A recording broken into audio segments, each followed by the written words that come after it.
الله سبحانه و تعالی میگه لا تقنطوا من رحمت الله، از رحمت من امید نباشید. الله میگه لا تحزن ان الله معنا. الله میگه ای بنده تو غمگین مباش، ما همراه تو هستم، تو برو ادامه بده برای خود. الله چی میگه؟ میگه ولله خزائن السماوات والارض. بدون شک تمام خزانه های زمین و آسمان به دست پروردگار است. له مقالید السماوات والارض. تمام کلید های زمین و آسمان در دست پروردگار است. کو بنده ای که او کلید در دست خود بگیره، کو بنده ای که به الله سبحانه و تعالی رجوع بکنه و به الله سبحانه و تعالی قریب باشه و میرسه او بنده هایی که به الله سبحانه و تعالی یعنی خشوع داشته باشه، به الله سبحانه و تعالی قریب باشه و به الله سبحانه و تعالی نزدیک باشه. او جوانی که همیشه به الله سبحانه و تعالی انس و محبت داره، هم قسم جوانا حتما به هدف خود میرسه. یک نفرای ما سراغ داریم که در سن 30 سالگی یا در سن 25 سالگی بسیار موفق بودن، اما الله را در زندگی خود نداشتن. آنها یک دم به زمین خوردن. اینا رو سعی بکنین.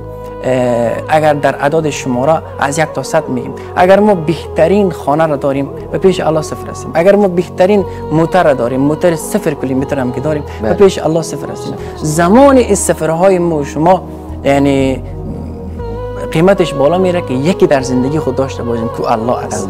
اگر در یک صفر قطع بکنیم، مثلا یک صفر میشه 10، اگر یک صفر دیگر اضافه بکنیم 100، از یک صفر دیگر 1000. همین قسم با بالا که بریم، چقدر که بالا بریم، یعنی الله را اگر در زندگی خود داشته باشیم ما همه چیز هستیم.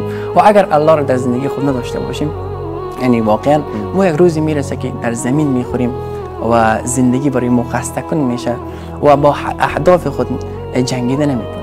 یعنی کسی که با اهداف خود میجنگه، یعنی کسی که میخواد اهداف خوبی در زندگی خود داشته باشه، مهمترینش همین است که او با الله سبحانه و تعالی انس محبت داشته باشه. او الله سبحانه و تعالی دستش میگیره.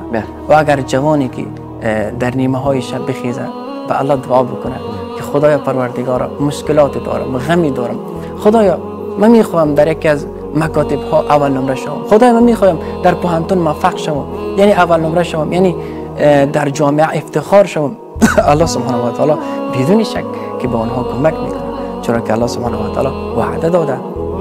دیگه هدف از خلقت انسان ها همی است که لقد کرمنا بنی آدم. الله سبحانه و تعالی بنی آدم را کرامت بخشید، یعنی مکرم است در همه هایی که در اینجا با شما. بسیار خوب جناب استاد.